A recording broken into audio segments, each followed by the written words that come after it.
Have you ever downloaded an early piece of software for your car because you want to try some new and experimental features? In the tech world, this is typically called a beta. And typically with a beta, there's these weird little quirks or bugs that you experience with it because it's not meant to be the final product. And that's kind of how I feel about this Mercedes EQE 500. It's good, but I feel like it's just not quite there yet. So today we're going to talk about 5 things I like about the car and 5 things I strongly dislike.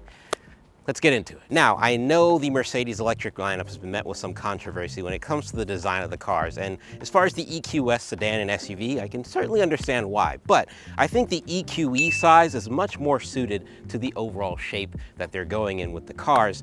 I personally think this looks pretty good, especially in this cardinal red color. One thing I especially like are these AMG 5-spoke aero wheels. I think they look pretty baller if you ask me, and certainly match the overall aesthetic of what they're going for. The door handles are flush with the body and they pop out and are illuminated when you get close to the car. And that looks really dope at night. And speaking of nighttime, you get a cool little headlight animation at night when you turn on the car. Overall, it's a very cool design if you ask me. And all of that coolness carries over to the interior. When you hop inside, you've got the signature LED lighting all over the car. It's on the dash, the seats, the doors, even above you where the sunroof controls are. And all of it can be controlled precisely the same way you would like Philips Hue or smart home lighting for your house. It is pretty dope. And in general, I like this interior. We've got the nice red accents with the red seat belts and the stitching throughout the car. We've got this nice Alcantara in combination with the leather. I'm definitely a fan of this steering wheel. And because this is an EV, we've got extra storage space throughout the car where we'd normally have none because of gear tunnels and things like that. Overall, it adds up to be a very nice interior experience. Something that I think is pretty important in all modern cars nowadays is having a nice and convenient spot to store your smartphone.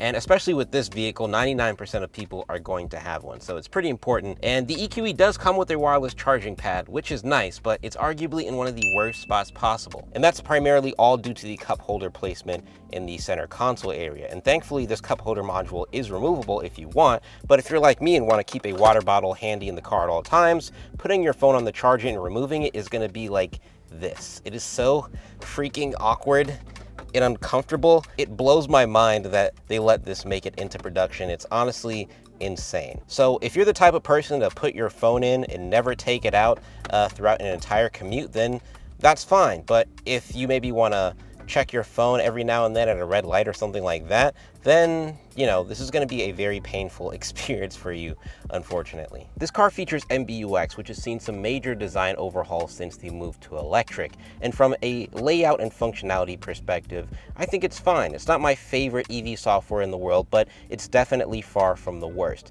My only issue with the car has been how unreliable it's been as far as connecting to Apple CarPlay. There are times when I get in and it works perfectly fine, but there are other times when I'll get in and I'll have to connect 5, 6 different times before I can actually get it to work. Of course, now that I'm filming, it works perfectly fine, but in everyday driving scenarios, it'll say that it hasn't connected to CarPlay and it's just going to connect to my phone as a standard Bluetooth device.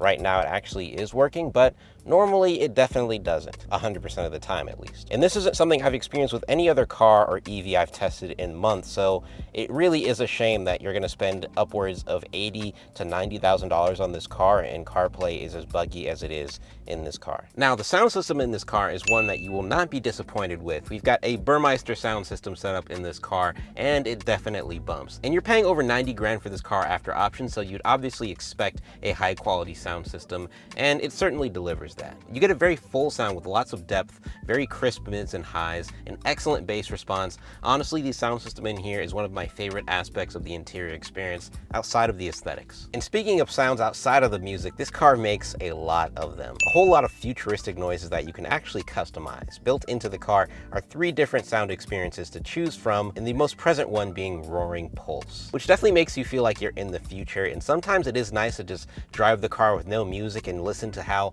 the sounds change based on when you accelerate and decelerate. It's a pretty cool experience. And yes, basically all the automakers are going with all these wacky, weird, fun sounds for their EVs, but I think Mercedes is definitely up there as far as who's doing it the best right now. Now, those are the positives when it comes to the sound in this car. One negative is this weird bug I experience where nearly every time I drive the car, the sound system will only play out of one speaker in the car for like 5 to 10 seconds and then go back to utilizing the entire sound system. I'm not sure if this is a bug related to CarPlay or MBUX, but it's just weird and I don't understand why it happens. I have driven the other EQS models for a few days before and it hasn't happened to me then, so maybe it's just an EQE thing. As you can see, we are currently charging and it should be done in about 40 minutes, which is not bad. So while this thing's charging up, let's talk about range a little bit. The EQE 500 gets about 260 miles of range on a full charge, and that's from a 90 kilowatt hour battery pack. And for those with a home charger, that's a pretty livable amount of range. But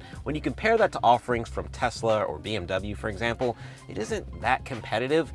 The BMW i450, which is a substantially cheaper car than this, gets about 270 miles to 280 miles of range on a full charge. The Tesla Model 3 Performance, which Tesla sells right now, gets about 300 miles of range on a full charge, and that's also substantially cheaper and substantially faster. And of course, over the years, you're gonna see that estimated range dwindle a little bit. So in a year or two, you could be looking at 220 or 230 miles of estimated range, depending on where you live and how you drive, which really isn't that competitive for the price. So for someone with a 10 to 20 mile work commute, I think the current range is livable. It's fine. But if you're not married to the Mercedes electric car product line, you could be getting a lot more range for substantially less, or a lot more performance with a similar amount of range for less money as well. I think an over 300 mile range estimate for this car would have made it a lot more competitive in the luxury car electric space. When it comes to driving this car, I'd say it's a very nice experience. It's comfortable, the noise isolation allows for a very peaceful and serene drive. And while this car doesn't feature the Mercedes Airmatic suspension, I'd say it handles bumps and uneven roads pretty well. It's not S-Class good, and for the extra $2,000, I'd probably just pay to get the Mercedes Airmatic suspension, but I'd say the stock suspension setup is what I'd call sufficient for the money. This car features 10-degree rear axle steering, which has been an absolute game changer for this car as far as maneuvering into parking spots or having some fun while doing some spirited driving.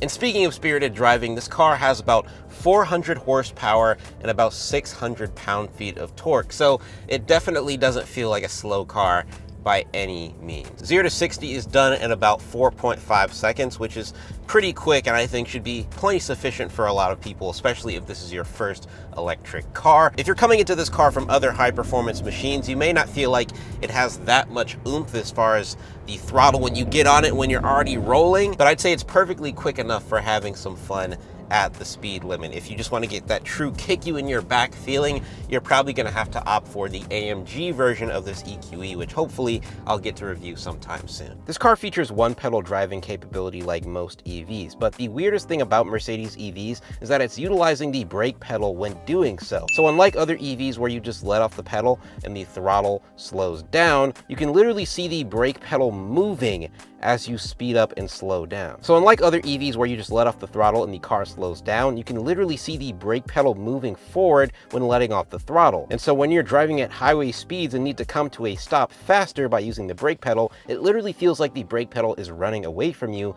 because technically it is. And this is something that's completely intentional on Mercedes' end. I personally just don't like the way this feels at all, and it feels almost as if Mercedes is discouraging you from driving in any other manner than like a grandma, because trying to come to a hard stop from 50 or 60 miles an hour feels dangerous, and I personally hope they move away from this method of regen braking in the future. So of all the EVs coming from legacy automakers, I do think Mercedes is on a good path towards being strong in the space.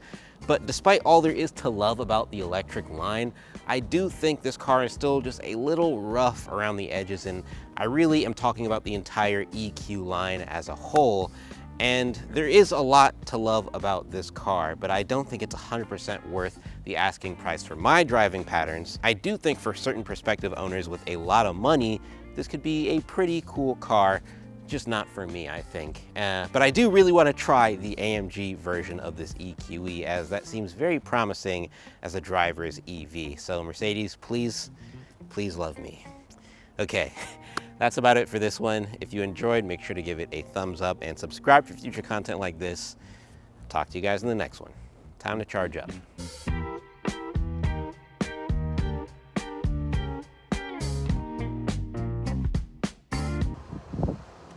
This is video game vibes, I'm not gonna lie.